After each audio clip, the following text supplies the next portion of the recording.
air hung heavy with humidity, a stifling presence in their tiny home. Anna wiped her brow, her hand coming away slick with perspiration. Another day, another struggle. She glanced at the clock, its worn face a testament to time's relentless march. Time to wake her son, David.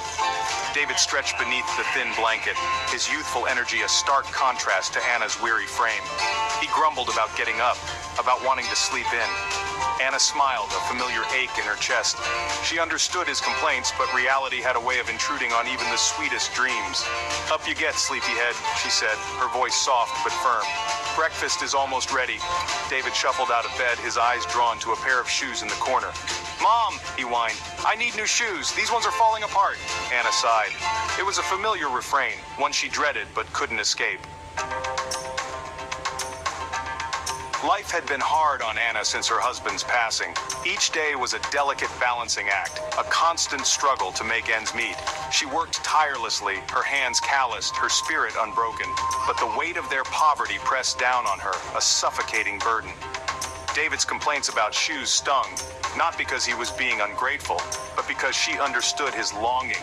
He yearned for the things other children took for granted, the small luxuries that seemed impossibly out of reach. But Anna had nothing left to give. She served him breakfast, her heart heavy with unshed tears. "We'll see about those shoes, David," she said, her voice catching slightly. "But right now you need to eat. You'll be late for school." David ate quickly, his youthful exuberance momentarily forgotten. He knew his mother worked hard, knew that money was tight, but the desire for new shoes, a symbol of belonging, gnawed at him. Later that day, as David returned from school, his eyes fell on his mother's feet. She was sweeping the floor, her back bent with fatigue, but it was her footwear that stopped him in his tracks. Anna wasn't wearing shoes. Her feet, calloused and worn, were clad in a pair of tattered slippers. The fabric was threadbare, revealing glimpses of her skin beneath. The sight sent a jolt through David, a mixture of shame and realization. He had been so focused on his own desires, his own perceived needs, that he had been blind to his mother's sacrifices. How long had she been going without proper footwear? How long had she been sacrificing her own comfort for his?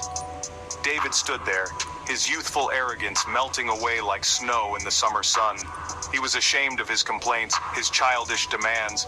He saw his mother not just as his provider, but as a woman who bore the weight of the world on her shoulders, yet continued to smile. That night, as Anna tucked David into bed, he reached for her hand, his small fingers wrapping around hers. "Mom," he whispered, his voice filled with newfound understanding. "Why don't you buy yourself new shoes?" Anna looked at her son, her heart swelling with love. She knew he had finally seen, truly seen, the sacrifices she made. It wasn't about the shoes, not really. It was about protecting him, shielding him from the harsh realities of their life. "Oh, David," she said, her voice thick with emotion, "these slippers are fine. They protect my feet from the dirt, but they can't touch my heart. And my heart is full of love for you." David understood. His mother wasn't talking about literal protection. She was talking about the kind of love that shielded, that sacrificed, that endured. It was a love that knew no bounds, a love that